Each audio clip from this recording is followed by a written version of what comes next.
Hello friend, नमस्कार। मैं दिनेश शर्मा आज आपको एकीकृत बाल विकास महिला सशक्तिकरण की समस्त योजनाओं का पूर्ण विवरण बताऊंगा कि आईसीडीएस और वुमेन एम्पावरमेंट एक अलग अलग विंग है।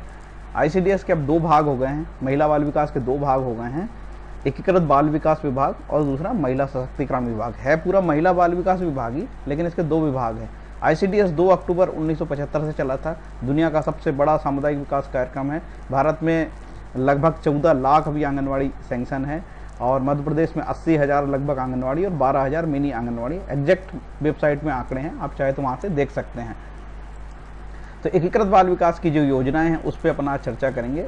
एकीकृत बाल विकास में आईसीडीएस, समेकित बाल विकास योजना, मंगल दिवस, किशोरी शक्ति योजना, राजीव गांधी किशोरी सशक्तिकरण, किशोरी बालिका सशक्तिकरण योजना सबला, इंदिरा गांधी मातृत्व सहयोग योजना, सुपोषण अभियान प्रोजेक्ट। ये 5 योजनाएं, 6 योजनाएं हैं। इन योजनाओं के अलावा अपन ज़्यादा चर्चा नहीं करेंगे और जो आगे चीज़ बताना है वो मैं बताऊंगा। तो हम आईसीडीएस के बारे में सबसे पहले हम बात करेंगे। आईसीडीएस के 4 घटक है, उसके 6 उद्देश्य है। पहला है प्रारंभिक बाल्यावस्था देखभाल और शिक्षा विकास, इसके घटक आईसीडीएस के। देखभाल और पोषण परामर्श, स्वास्थ्य सेवाएं, सामुदायिक गतिशीलता। सन 2012 के बाद में ये जुड़ा है, प्रारंभिक बाल्यावस्था और देखभाल, शिक्षा और विकास, क्योंकि सन 2012 से 2017 तक एक आईसीडीएस मिशन चल रहा है। आईसीडीएस मिशन के तहत ही ये ईसीसी पॉलिसी का जो कार्यक्रम जुड़ा है। तो यहाँ पे मैंने लिखा है early childhood care and education policy और एंड काउंसिल। तो आपको देखना पड़ेगा कि भारत ने मध्य प्रदेश महिला बाल विकास ने early childhood care and education policy 2013 बना लिया है और उसी के तहत ECC early childhood care and education council 2013 में बनी है। इसका काम है बच्चों के समग्र विकास, 0 से 6 वर्ष के बच्चों का समग्र विकास और 3 वर्ष से 6 वर्ष के बच्चे को जो अनौपचारिक शिक्षा, प्री स्कूल एजुकेशन के लिए पॉलिसी बनाने का ये पूरा काम दिया गया है। अब आपको चाहिए कि ईसीसी पॉलिसी क्या है, तो नेट पे आप बड़े आसानी से उपलब्ध है, चाहे तो आप नेट से निकाल सकते हैं ईसीसी पॉलिसी। केवल गूगल में आप ईसीसी लिखेंगे और इंडिया लिखेंगे तो आपको ये ईसीसी पॉलिसी बड़ी आसानी से मिल जाएगी। तो आप लोग जरूर इसको पॉलिसी को देख लें। मैं आपको ये दिखा देता हूँ कि पॉलिसी कहाँ है। तो ईसीसी पॉलिसी आपको मिल जाएगी, नेट पे देख लेना, चाहे अभी ऑनलाइन भी मैं दिखा सकता हूँ। ये जरूर आप डाउनलोड कर ले, 4-5 MB का है, बड़ा उपयोगी है। तो ये आईसीडीएस के ऊपर योजना पे चल रहा है। तो जनरली हम आपको जो बता रहे हैं कि आईसीडीएस की योजना बता रहे हैं, लेकिन आपको एग्जाम में जो सीधी भर्ती में लिखा है कि बाल विकास, तो आपको क्या पढ़ना पड़ेगा? आपको तो बाल विकास के लिए सीधे विकास की अवस्थाएं पढ़नी पड़ेगी। गर्भावस्था, शैशवावस्था, जन्म से 2 वर्ष तक, स्कूल पूर्व अवस्था कहलाते 2 से 6 वर्ष का, बाल्यावस्था कहलाती 6 से 12 अवस्था तक, किशोरावस्था कहलाती 12 से 8 वर्ष। इस प्रकार से ही एग्जाम आपको पूछेंगे। और गर्भावस्था के भी 3 भाग होते हैं, आगे मैं बताऊंगा। और शैशवावस्था को भी आगे उसने और तोड़ा है, जन्म से 2 वर्ष, स्कूल पूर्व शिक्षा 2 से 6 वर्ष। तो आगे इस तरीके से आपके जो एग्जाम में ये आपको पूछेगा सीधी भर्ती में, और थ्योरी और एप्लीकेशन दोनों पूछने के चांसेस है। विकास के आयाम में आईसीडीएस यही काम करता है, बच्चों का शारीरिक विकास, गत्यात्मक विकास, जिसको मोटर डेवलपमेंट बोलते हैं। गत्यात्मक विकास मतलब मोटर डेवलपमेंट, सामाजिक और भावनात्मक विकास, भाषा विकास, संज्ञानात्मक विकास। तो ये विकास के आयाम और विकास की अवस्था है। तो ये इसी के लिए आईसीडीएस ये सब काम करता है। तो आपको जो है गर्भावस्था की जो अवस्था है उसको भी आगे मैं बताता हूँ। जैसे गर्भावस्था की 3 अवस्था होती है, डिम्बावस्था गर्भावस्था से 2 सप्ताह तक, पिंडावस्था 2 सप्ताह से 5 सप्ताह तक, भ्रूणावस्था 9 सप्ताह से जन्म तक। ये चीज आपको याद करना पड़ेगा कि ऐसे फैक्चुअल चीजें आती है। और जो गर्भावस्था पे जो आईसीडीएस काम करता है, बच्चा जैसे ही माता गर्भवती हो जाती है उसके दिन से लेके बच्चे के जन्म के 2 वर्ष तक। तो प्रश्न आ सकता है आपसे कि जीवन चक्र के 1000 दिवस क्या होते हैं? बड़े इंपॉर्टेंट होते हैं। जीवन चक्र के प्रथम 1000 दिवस बाल उत्तरजीविता विकास के लिए बहुत इंपॉर्टेंट है, क्योंकि 0 से 2 वर्ष के बच्चे का 80% विकास हो जाता है। तो ये भी आपको ध्यान में रखना पड़ेगा। अब अपन योजना पे आते हैं कि आईसीडीएस में सही में क्या क्या योजनाएं वर्तमान में चल रही है। आईसीडीएस का मैंने बताया। मंगल दिवस जो है, मंगल दिवस 4 प्रकार के मंगल दिवस हमारे यहाँ मनाए जाते हैं। खासकर उसमें गोद भराई कार्यक्रम होता है, अन्नप्राशन होता है और जन्म दिवस होता है और किशोरी दिवस होता है। ठीक है, तो इसमें जो है बच्चों के उत्साह बढ़ाने के लिए जन्मदिवस मनाया जाता है। अन्नप्राशन, बच्चों को जो है अन्नप्राशन से ये मतलब होता है कि जो 6 माह का बच्चा होता है वो अब माँ का दूध पीना बंद कर देता है और वो अल्प पूरक पोषण आहार लेने लगता है। तो अन्नप्राशन वहाँ से रिलेटेड कर दिया गया है। और इसी तरह किशोरी बालिकाओं के लिए 11 से 18 वर्ष की किशोरी बालिकाओं के लिए उनके शारीरिक मानसिक विकास के लिए, उनके मासिक धर्म की समझाइश के लिए ये जो है किशोरी दिवस भी मनाया जाता है। तो किशोरी दिवस को प्रेरणा देते हैं। ठीक है, तो ये समेकित बाल विकास मंगल दिवस हो गया। अब किशोरी शक्ति योजना, किशोरी शक्ति योजना मध्य प्रदेश के 36 जिले में चल रही है। और ये किशोरी शक्ति योजना और सबला योजना लगभग एक सी है। कुछ जिलों में किशोरी शक्ति योजना चल रही है, कुछ जिलों में सबला योजना चल रही है। तो मैं आपको बताऊंगा कि कौन कौन से जिले में सबला योजना चल रही है और कौन से में किशोरी शक्ति योजना चल रही है। किशोरी शक्ति योजना मध्य प्रदेश के 36 जिले में चल रही है। इसका काम है 11 से 18 वर्ष की किशोरी बालिकाओं का शारीरिक मानसिक विकास के बारे में बताना, उनके स्किल डेवलपमेंट के बताना, और खासकर जो मासिक धर्म से जुड़ी जो भ्रांतियां हैं और जो उनका ज्ञान की कमी है उस विषय में बताना किशोरी शक्ति योजना कहलाती है, जो मध्य प्रदेश में लगभग 2000 से चल रही थी। एग्जैक्ट डेट तो मुझे भी नहीं मालूम है, कई चीज़ों की डेट हमको भी नहीं पता है, तो इसलिए आप ज़्यादा टेंशन मत ले, क्योंकि हर बार डेट नहीं पूछा जाता, कभी कोई एक प्रश्न डेट से रिलेटेड हो जाता है। राजीव गांधी किशोरी बालिका सशक्तिकरण योजना सबला योजना, ये योजना अक्टूबर 2010 से चल रही है और मध्य प्रदेश के 205 जिले में पायलट प्रोजेक्ट के रूप में चल रही है। ठीक है, मध्य प्रदेश के 15 जिले में चल रही है। फिर से बता देता हूँ, राजीव गांधी किशोरी बालिका सशक्तिकरण योजना मध्य प्रदेश के 15 जिले में चल रही है, भारत के 205 जिले में चल रही है, अक्टूबर 2007 से चालू हुई है और ये सेंट्रल स्पॉन्सर्ड स्कीम है, केंद्र सरकार की प्रायोजित स्कीम है। इसमें 90% जो बजट है केंद्र सरकार देती है। इसको बोलते हैं राजीव गांधी किशोरी बालिका सशक्तिकरण योजना। इस योजना में करते क्या है, 11 से 18 वर्ष की बालिकाओं को जो है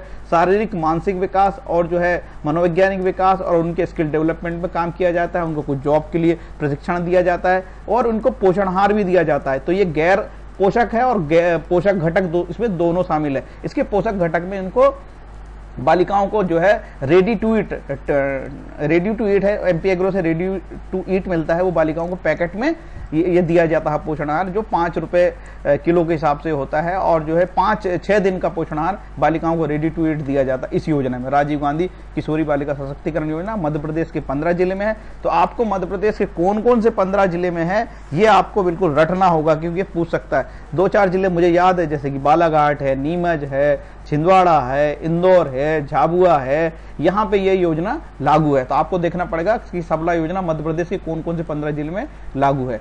इंदिरा गांधी मातृ सहयोग योजना, ये योजना भी केंद्र सरकार के सहयोग से चल रही है और भारत के कुछ ही प्रोजेक्ट में ये चल रही है। अपने जिले में केवल 64 या 65 प्रोजेक्ट में चल रही है भारत में। और ये इंदिरा गांधी मातृ सहयोग योजना जो है मध्य प्रदेश में केवल 2 जिले में चल रही है, एक तो सागर, दूसरा छिंदवाड़ा। इसमें क्या किया जाता है, गर्भवती माताओं को प्रसव के दौरान 6000 की राशि दी जाती है। अब माननीय प्रधानमंत्री जी ने इस योजना का विस्तार पूरे देश में कर दिया है। अब ये योजना पूरे देश में आगे से बजट में अनाउंस कर दिया गया, पूरे देश में लागू हो जाएगी। तो इंदिरा गांधी मातृ सहयोग योजना में केवल 6000 रुपए की राशि दी जाती है प्रसव के दौरान। ठीक है, और कुछ क्राइटेरिया इसमें है बीपीएल वाला, तो वो भी आपको देखना पड़ेगा। नेक्स्ट है सुपोषण अभियान। ठीक है, सुपोषण अभियान में आपको केवल मध्य प्रदेश में जो कुपोषित बच्चे हैं, कुपोषित बच्चों को सुपोषित करने के लिए, मतलब कुपोषित बच्चों को सुधारने के लिए, उनको अच्छी हेल्दी बनाने के लिए मध्य प्रदेश सरकार सुपोषण अभियान चलाती है। और उसमें ऐसे गांवों का चयन किया जाता है जहां 4 या 4 से अधिक बच्चे अति कुपोषित होते हैं। वहां पे 12 दिन का एक शिविर लगता है, उसको स्नेह शिविर बोलते हैं। स्नेह शिविर में बच्चे के माँ को और आसपास के लोगों को जो उनको ट्रेनिंग दी जाती है कि आपका बच्चा क्यों कमजोर है, तो उनको अच्छे खान पान की ट्रेनिंग दी जाती है। तो ये होता है सुपोषण अभियान। ठीक है, और इसकी कोई डेट नहीं है, सुपोषण अभियान की हमें भी डेट नहीं पता, हम लोग इसको इम्प्लीमेंट करते हैं लेकिन हमको पता नहीं सुपोषण अभियान की डेट क्या है। तो हर जगह कोई जरूरी नहीं है आपको डेट मालूम हो, आप तो सुपोषण अभियान क्या है ये पता करके रखिए। प्रोजेक्ट उदिता जो है मध्य प्रदेश सरकार में महिला बाल विकास के द्वारा संचालित है। प्रोजेक्ट उदिता में किशोरी बालिकाओं को खासकर माहवारी स्वच्छता को लेकर, साफ सफाई को लेकर उनको बताया जाता है कि उनको 11 से 18 वर्ष की मासिक बालिकाओं को जब उनका मासिक धर्म चालू होता है तो उनको क्या क्या सावधानी रखना चाहिए। तो ये प्रोजेक्ट उदिता में बताया जाता है। अभी मध्य प्रदेश शासन ने एक और योजना अभी चालू की है जो कि लेटेस्ट है, वो है लालिमा अभियान। लालिमा अभियान में केवल जो है ऐसे लोगों का, लालिमा अभियान में 0 से 6 वर्ष के बच्चे, किशोरी बालिकाएं, गर्भवती माताएं, धात्री माताएं, इनको जो है और जो है 19 साल से लेकर 44 साल तक की प्रजनन योग्य महिलाओं का जो है हीमोग्लोबिन टेस्ट किया जाएगा और पता किया जाएगा किन लोगों का हीमोग्लोबिन कब है और उनसे एनीमिया कंट्रोल के लिए काम किया जाएगा। मतलब लालिमा अभियान है एनीमिया कंट्रोल को कंट्रोल करने के लिए मध्य प्रदेश महिला बाल विकास योजना चला रहा है, लालिमा अभियान एनीमिया कंट्रोल पे। ओके, तो ये केवल एकीकृत बाल विकास की योजना अभी इतनी मैंने बताया हूँ, बहुत संक्षिप्त में बताया हूँ, बहुत डिटेल है, लेकिन समय बहुत लगेगा करके मैंने बहुत ज़्यादा नहीं बताया हूँ। अब आपको बता दूं कि महिला बाल विकास के हितग्राही कौन कौन से होते हैं। हितग्राही मतलब बेनिफिशरीज, जो हितग्राही में होता है 0 से 6 वर्ष के बच्चे, गर्भवती माता, धात्री माता। धात्री माता उनको कहते हैं जो माताएं दूध पिलाती हैं, ठीक है। मतलब कोई माता धात्री कब तक कहलाएगी, 0 से 6 माह, जब तक उसका बच्चा 6 माह का तब तक वो धात्री कहलाएगी। जिस दिन से अल्प पूरक पोषण आहार खिलाने लगेगी माता, बच्चों को कुछ खिलाने लगेगी, उस दिन से वो लैक्टेटिंग मदर नहीं कहलाएगी, धात्री नहीं कहलाएगी। गर्भवती माता, धात्री माता, किशोरी बालिकाएं, ये हमारे हितग्राही वर्ग में आता है, ICDS के हितग्राही वर्ग में आता है। अब देखते हैं महिला सशक्तिकरण की योजना। लगभग 2011-12 से ये जो विभाग अलग हुआ है, महिला सशक्तिकरण विभाग हुआ है, और महिला सशक्तिकरण विभाग महिला बाल विकास का ही एक विंग है, एक शाखा है, ठीक है। इसमें लाड़ो अभियान चलाया जा रहा है। लाड़ो अभियान जो है मेनली किसके लिए चलाया जा रहा है? लाड़ो अभियान कोई विशेष बात नहीं है, लाड़ो अभियान केवल बाल विवाह की रोकथाम के लिए चलाया जा रहा है, ठीक है। तो वर्ष 2006 में बाल विवाह प्रतिषेध अधिनियम बना है। देखो लाड़ो अभियान का रिलेशन है बाल विवाह प्रतिषेध अधिनियम 2006 से, कि इसमें लिखा है कि 18 वर्ष से कम का बालक नहीं हो, 18 वर्ष से कम की बालिका नहीं होनी चाहिए और 21 वर्ष से कम का लड़का नहीं होना चाहिए। तो लड़का और लड़की के लिए अलग अलग डेट निर्धारित करिए। 18 से कम की बालिका नहीं होनी चाहिए, 21 से कम का लड़का नहीं होना चाहिए। कोई यदि ऐसा करेगा तो इस एक्ट के तहत उसका जो विवाह शून्य घोषित कर दिया जाएगा। तो लाड़ो अभियान है, बाल विवाह को रोकने के लिए लाड़ो अभियान मध्य प्रदेश में महिला सशक्तिकरण के द्वारा संचालित है। ओके, लाडली, अब आपको इसका मतलब यह है कि आपको बाल विवाह प्रतिषेध अधिनियम पूरा पढ़ना पड़ेगा, उसमें कितना सजा का प्रावधान है वो पूरा पढ़ना पड़ेगा। इसके लिए मैंने अलग से एक्ट बना दिया, एक वीडियो बनाया हूं बाल विवाह प्रतिषेध अधिनियम का, ठीक है। तो ये आप लोग देख सकते हैं। लाडली लक्ष्मी योजना अब 1 अप्रैल 2007 से मध्य प्रदेश में लागू है। इस योजना में 1,18,000 रुपए का जो है यदि चेक सर्टिफिकेट हम अभी वर्तमान में सरकार के द्वारा दिया जा रहा है। तो लाडली लक्ष्मी योजना के पात्र हितग्राही कौन सकते हो? आपसे पूछ सकता है कि लाडली लक्ष्मी योजना के लिए कौन पात्र होगा। तो सबसे पहले मध्य प्रदेश का मूल निवासी हो, मध्य प्रदेश की मूल निवासी जन्मी बालिका हो, माता पिता मध्य प्रदेश के मूल निवासी हो, जनवरी 2006 के बाद जन्म होना चाहिए, माता पिता के कम से कम 2 संतान पर यह लाभ मिलेगा। यदि दूसरी संतान भी लड़की है तो उसको परिवार नियोजन कराना पड़ेगा। 1 अप्रैल 2008 के बाद जन्मी प्रथम बालिकाओं को भी लाभ मिलेगा।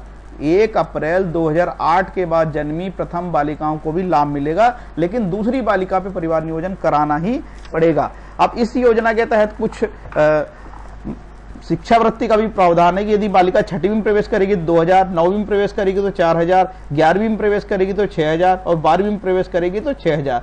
इस तरीके से इसमें कुछ लाभ भी है। और इसकी जो मैच्योरिटी होगी 21 साल पूर्ण होने पर 1 लाख की राशि सरकार, 1,18,000 की राशि सरकार देगी, ठीक है। आगे देखते हैं शौर्या दल। शौर्या जो दल है, आगे देखते हैं मुख्यमंत्री महिला सशक्तिकरण योजना। मुख्यमंत्री महिला सशक्तिकरण योजना जो विपदाग्रस्त महिलाएं होती है, कोई एसिड अटैक होगी या जेल से रिहा महिलाएं हैं, बलात्कार से पीड़ित महिलाएं हैं, छेड़छाड़ से वाली महिलाएं, अग्नि पीड़ित महिलाएं हैं, दुर्व्यापार वाली महिलाएं हैं, ठीक है, विवाह पीड़ित महिलाएं हैं, आश्रय गृहों में निवासरत महिलाएं हैं, इन महिलाओं को सहायता देने के लिए मुख्यमंत्री महिला सशक्तिकरण योजना बनाई गई है। स्वागत लक्ष्मी योजना क्या होती है? स्वागत लक्ष्मी योजना क्या होती है कि समाज को बालिकाओं के प्रति संवेदनशील बनाने के लिए, आपने देखा कि PNDT एक्ट 1994 से लागू है। क्यों लागू है? कि लोग पहले ही मशीन में जाके सोनोग्राफी करा लेते थे कि बेटी का जन्म हो रहा है तो इसको जो अबॉर्ट करा दो, गिरा दो गर्भ, और उसको जन्म से ही मार देते थे। तो सरकार जो है स्वागत लक्ष्मी योजना इसलिए बनाई है कि PNDT जैसे एक्ट में संवेदनशील करना, समाज को महिलाओं के लिए संवेदनशील बनाना, बालिकाओं के लिए संवेदनशील बनाना और ये बताना कि महिला और पुरुष बराबर, उसमें कोई भेदभाव की जरूरत नहीं है, उसके लिए स्वागत लक्ष्मी योजना है। तो इसमें विभाग क्या करता है, बच्ची के बालिका के जन्म के समय हॉस्पिटल में जाते हैं, उनके माता पिता से मिलते हैं, उनको एक सर्टिफिकेट हम लोग देते हैं कि भैया आपकी बच्ची के लिए बधाई देना, और ग्रीटिंग कार्ड दिया जाता है विभाग की तरफ से। बेटी पढ़ाओ बेटी बचाओ एक योजना के रूप में नहीं है, सरकार इसके तहत ढेरों सारे कार्यक्रम समय समय पे चलाते रहती है कि लोगों को महिलाओं के प्रति संवेदनशील बनाने के लिए बेटी पढ़ाओ बेटी बचाओ और बेटी पढ़ाओ अभियान चलाया जाता है। दहेज प्रतिषेध अधिनियम भी लिया है। दहेज प्रतिषेध अधिनियम के तहत मध्य प्रदेश में जो महिला सशक्तिकरण अधिकारी है उसको दहेज प्रतिषेध अधिकारी नियुक्त किया गया, ये विशेष बात। इसके बाद ऊषा किरण योजना। ऊषा किरण योजना क्या है, आपने सुना होगा, घरेलू हिंसा अधिनियम 2005, घरेलू हिंसा से पीड़ित महिलाओं के लिए 2005 का अधिनियम है। उस योजना में लोगों को लाभ, पीड़ित महिलाओं को लाभ देने के लिए ऊषा किरण योजना बनाई गई है। मतलब ऊषा किरण योजना का संबंध किससे है? ऊषा किरण योजना का संबंध है घरेलू हिंसा अधिनियम 2005 से है। तो आप मेरा एक अलग से वीडियो बना है घरेलू हिंसा अधिनियम का, उसको भी देख सकते हैं। उसमें मैंने ऊषा किरण योजना का भी जिक्र किया है। तो ऊषा किरण योजना घरेलू हिंसा से पीड़ित महिलाओं को लाभ देने के लिए लागू की थी। खासकर यदि उसको रहने को घर नहीं है, उसको आने जाने को पैसा नहीं है, तो डिपार्टमेंट उनको आने जाने का पैसा देता है, उनका केस दर्ज करता है, उनको रहने की कुछ व्यवस्थाएं करता है। अब सबसे महत्वपूर्ण समेकित बाल संरक्षण योजना ICPS। ये ICPS बहुत इंपॉर्टेंट है, integrated child protection scheme. ICPS चलता है वर्ष 2009 से ये प्रारंभ है, और किशोर न्याय अधिनियम जो 2000 में बना था, अब अमेंडमेंट होकर किशोर न्याय अधिनियम 2015 हो गया।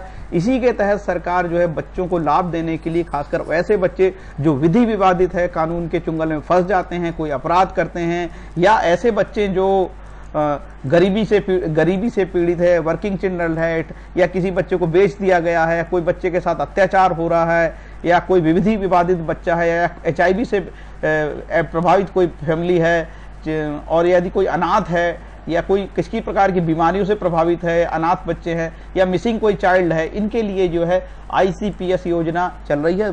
2009 से ये योजना चल रही है। हर चीज की डेट तो हमको भी नहीं मालूम, तो आप भी टेंशन मत लो हर चीज की डेट का, ठीक है। तो इसके तहत जो है चिल्ड्रन को जो है ऐसे बच्चे जो कॉन्फ्लिक्ट कहलाते हैं, जो मतलब कानून के दायरे में आ जाते हैं, इनके लिए जुवेनाइल जस्टिस बोर्ड, जिला किशोर न्यायालय बोर्ड बना हुआ है, और समितियां भी बनी हुई है, चाइल्ड वेलफेयर की कमेटी भी बनी हुई है। उसके तहत ऐसे बहुत सारे सरकार जो है गृह बनाई है, शिशु गृह है, बाल गृह है, और ऑब्जर्वेशन होम्स है, स्पेशल होम्स है, स्टेट आफ्टर केयर होम्स है, और सरकार कर रही है। और इसी के तहत सरकार जो है फॉस्टर केयर है, आफ्टर केयर है, और स्पॉन्सरशिप योजना चलाती है। तो ICPS योजना के तहत ही सरकार स्पॉन्सरशिप योजना, फॉस्टर केयर और आफ्टर केयर योजना चलाती है। आगे मैं ये भी बताऊंगा कि फॉस्टर केयर क्या है और स्पॉन्सरशिप केयर क्या है। आगे अब पालन पोषण देखरेख की योजना मैं आपको बता दूंगा, जो अभी मैं जिसकी बात कर रहा था। पालन पोषण देखरेख की योजना में कुछ नहीं है, जो बच्चे निराश्रित है, बेसहारा परित्यक्त बच्चे हैं, ठीक है, उन लोगों को ऐसे बच्चों को किसी परिवार को दे दिया जाता है, किसी संस्था को दे दिया जाता है, और उनको 2000 रुपए भरण पोषण के लिए दे दिया जाता है कि नहीं बच्चों की देखरेख करो। उसी जैसे प्रवर्तकता योजना, स्पॉन्सरशिप योजना। तो ऐसे बच्चे जो परिवार से दूर है, किसी आश्रय गृह में रह रहे हैं, पुनर्वास केंद्रों में रह रहे हैं, उन बच्चों को शिशु गृह में रह रहे हैं, बाल गृह में रह रहे हैं, आश्रय गृह में रह रहे हैं, उन बच्चों को कोशिश की जाती है कि परिवार से मिला दिया जाए। तो एक स्पॉन्सर खोजा जाता है, किसी व्यक्ति को खोजा जाता है, किसी संस्था को खोजा जाता है, जो मान्यता प्राप्त होते हैं, उनको 2000 रुपए प्रति बच्चे के हिसाब से दिया जाता है। और वो 3 वर्ष से 18 वर्ष के बच्चों को ऐसे रखते हैं वहाँ, सहायता के लिए 3 से 18 वर्ष की आयु के जो भी बच्चे हैं वहाँ उसमें वो रहते हैं। इसके बाद एक योजना है कि पालन पोषण देखरेख प्रवर्तन अनुवर्ती या पश्चातवर्ती फॉर आफ्टर केयर। अब जो बच्चे कई जगह रह रहे हैं, मान के चलो शिशु गृह में, बाल गृह में, आश्रय गृह में, यदि हो सकता है उन 18 वर्ष तक तो रह सकते हैं, इसके बाद वो नहीं रह सकते। अब 18 वर्ष बाद वहां से निकल रहे हैं, तो उनकी देखरेख कैसे की जाएगी? उनकी देखरेख करने के लिए भी कुछ लोगों का समूह बना दिया जाता है। उन समूह 6 से 8 युवाओं का समूह में इकट्ठा करके उनके लोगों को 2000 रुपए 2000 रुपए के हिसाब से राशि दी जाती है। 18 वर्ष से अधिक आयु के बच्चों जो संस्थागत देखभाल छोड़ने को है, ऐसे बच्चों को समाज के अनुकूल समर्थ बनाने तथा संस्था आधारित जीवन से दूर हटाने के लिए, तो लोगों की मदद, बच्चों की मदद करने के लिए पश्चातवर्ती देखभाल है कि 18 वर्ष के बाद ही बच्चा कहीं भटक ना जाए, अपराध में ना चले जाए, ठीक है। तो इसके बाद चाइल्ड लाइन सेवा है। ये चाइल्ड लाइन सेवा बहुत इंपॉर्टेंट है, इसके में बताना चाहूंगा। बच्चों की हेल्पलाइन के लिए 24 आवर चलती है 1098। आपको भी कभी प्रॉब्लम हो, कोई बच्चों को प्रॉब्लम हो, चाइल्ड लाइन है 1098। तो ये किसके सहयोग से चलती है? ये भारत सरकार और चाइल्ड लाइन इंडिया फाउंडेशन, ये याद रखना होगा, चाइल्ड लाइन इंडिया फाउंडेशन। ये मेरा कर्सर घूम रहा है, इसकी वेबसाइट भी है, आप लोग यहाँ पे लिखा www.childline इंडिया, इतना खोलोगे तो वेबसाइट में पूरा खुलेगा, इस तरीके से खुलेगा। और ये चाइल्ड लाइन में बहुत सारी काम की चीज़ है, आप चाहे तो देख सकते हो। ये हुआ। आपको ऐसा लगता है कि ये सब चीज़ें कहाँ होगी, तो मैंने आपको बता दिया कि ये 4 हमारी विभाग की वेबसाइट है, www.esanchayika.in, www.mpwe.in, www.mpwcd.nic, mpwcd ये वाली सेम, इसके बाद www.cdnic.in जो केंद्र सरकार की वेबसाइट है, इसमें सारी जानकारियां आपको मिलेगी। और एक और उपयोगी चीज़ बता दे रहा हूं आपको, महिला विकास के बारे में और आपको जानकारी चाहते हो आप, तो ये जो प्रतिवेदन है एक महिला बाल विकास का, ये खुल रहा है, 2 मिनट बताता हूँ। तो इससे जो आप लोग में इसको डाउनलोड कर सकते हैं, यह वार्षिक रिपोर्ट है और ये रिपोर्ट बड़ी आसानी से आपको जो है महिला बाल विकास की वेबसाइट में मिल जाएगी। ये कहाँ से मिलेगी मैं बता देता हूँ। और वो प्रतिवेदन आप सरसरी रूप से पढ़ लिए और काम की चीज़ पढ़ लिए तो आपको निश्चित रूप से वो बहुत उपयोगी सिद्ध होगी।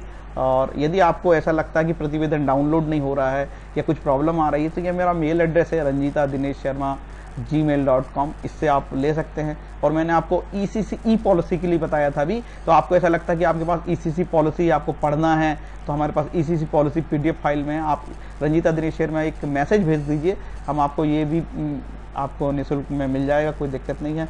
और बेस्ट ऑफ लक, आप लोग बहुत अच्छे से पढ़ें, समय बहुत कम है। यदि मेरा आपको चैनल अच्छा लग रहा है सब्सक्राइब करें, लाइक करें, थैंक यू। कमेंट लिखें, कोई विशेष बात हो तो कमेंट लिखें।